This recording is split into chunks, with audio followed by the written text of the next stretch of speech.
मैं हूँ डॉक्टर अंजुम। मेरे एच हिंदी क्लासेस में आप सभी बच्चों का स्वागत है। बच्चों से पहले मैंने वीडियो में गद्य साहित्य के इतिहास के कुछ क्वेश्चन बताए थे। वेरी इंपॉर्टेंट क्वेश्चंस के मैंने 2 वीडियो बना दी, इससे पहली वाली वीडियो भी देखना।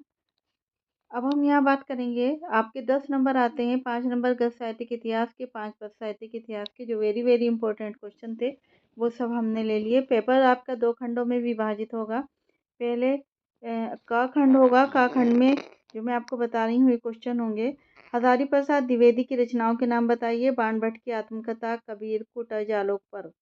भाषा और आधुनिकता गद्य की विधा बताइए। भाषा आधुनिकता ये निबंध विचारात्मक निबंध है। भाषा आधुनिकता पाठ के लेखक का नाम बताइए। प्रोफेसर जी सुंदर रेड्डी। प्रोफेसर जी सुंदर रेड्डी की रचनाओं के नाम बताइए। साहित्य और समाज, मेरे विचार, वैचारिकी, शोध और बोध। निंदा रस पाठ की विधा का नाम बताइए। निंदा रस पाठ की जो विधा है वो व्यंग निबंध है। उसे लेखक ने व्यंग शैली में लिखा है। उसके लेखक हरिशंकर परसाई जी हैं। निंदा रस पाठ के लेखक का नाम और अ, वो आपको पहले ऊपर बता चुकी हूँ मैं। नेक्स्ट क्वेश्चन है, हरिशंकर परसाई को किस रूप में जाना जाता है? व्यंगकार के रूप में। हरिशंकर परसाई की रचनाओं के नाम। पगडंडियों का जमाना, जैसे उनके दिन फिरे, सदाचार का तावीज, शिकायत मुझे भी है। हम और हमारा आदर्श पाठ के लेखक का नाम बताइए। Doctor APJ Abdul Kalam. Doctor APJ Abdul Kalam की रचनाओं के नाम बताइए। वैसे तो उनकी और भी रचनाएं हैं, जो इम्पोर्टेंट हैं वो है इग्नाइटेड माइंड्स यानी तेजस्वी मन, India 2020, wings of fire. Next question है पद साहित्य के इतिहास का। ये आपका दूसरा क्वेश्चन होगा पेपर में। आदिकाल को कितने नामों से पुकारा गया? आदिकाल को वीरगाथा काल, सिद्ध सामंत काल, अपभ्रंश काल, बीजवपन काल आदि नामों से पुकारा गया। आदिकाल का नाम अपभ्रंश काल किसने दिया? चंद्रधर शर्मा गुलेरी ने। आदिकाल के रचनाकार कौन है? नरपति नाल है।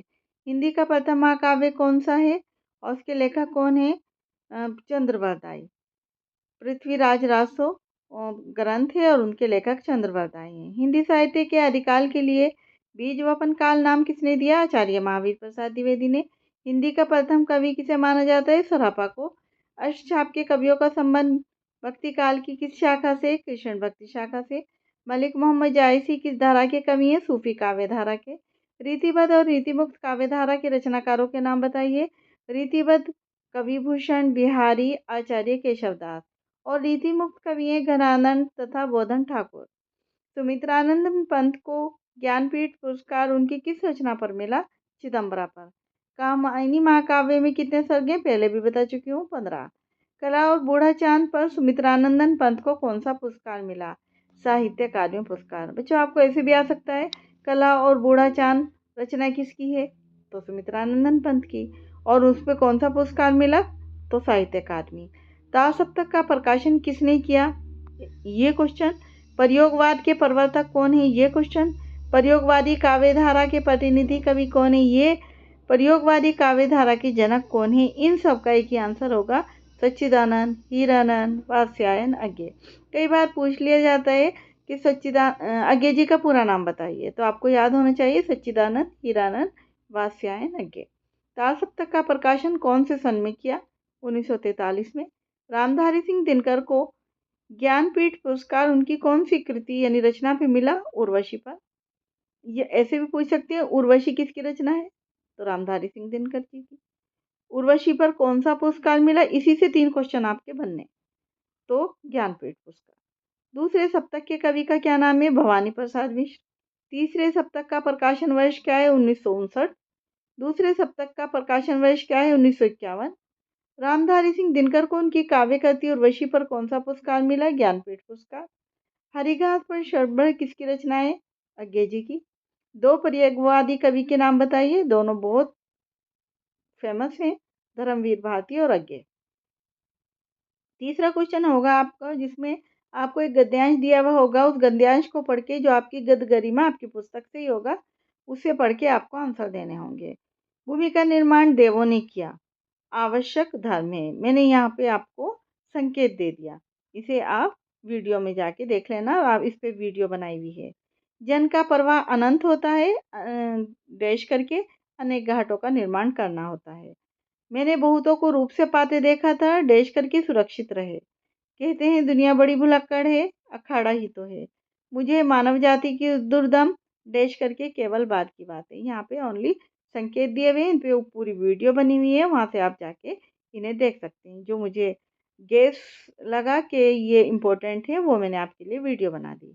निम्नलिखित कवियों का साहित्यिक परिचय लिखिए। निम्नलिखित काव्य काव्यांश का क्या लिखना? निम्नलिखित काव्यांश के आधार पर प्रश्नों के उत्तर दीजिए।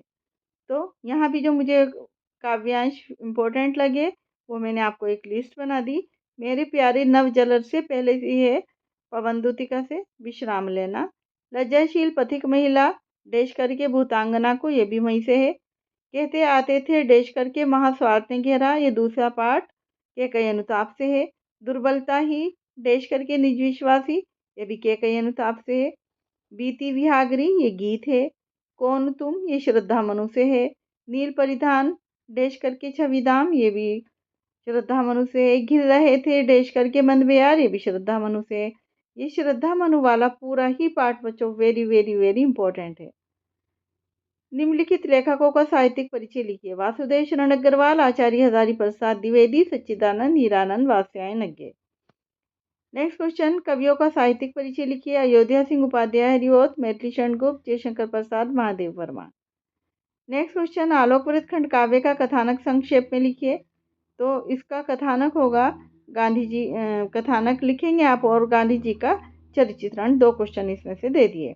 अब है आपका खंड खा।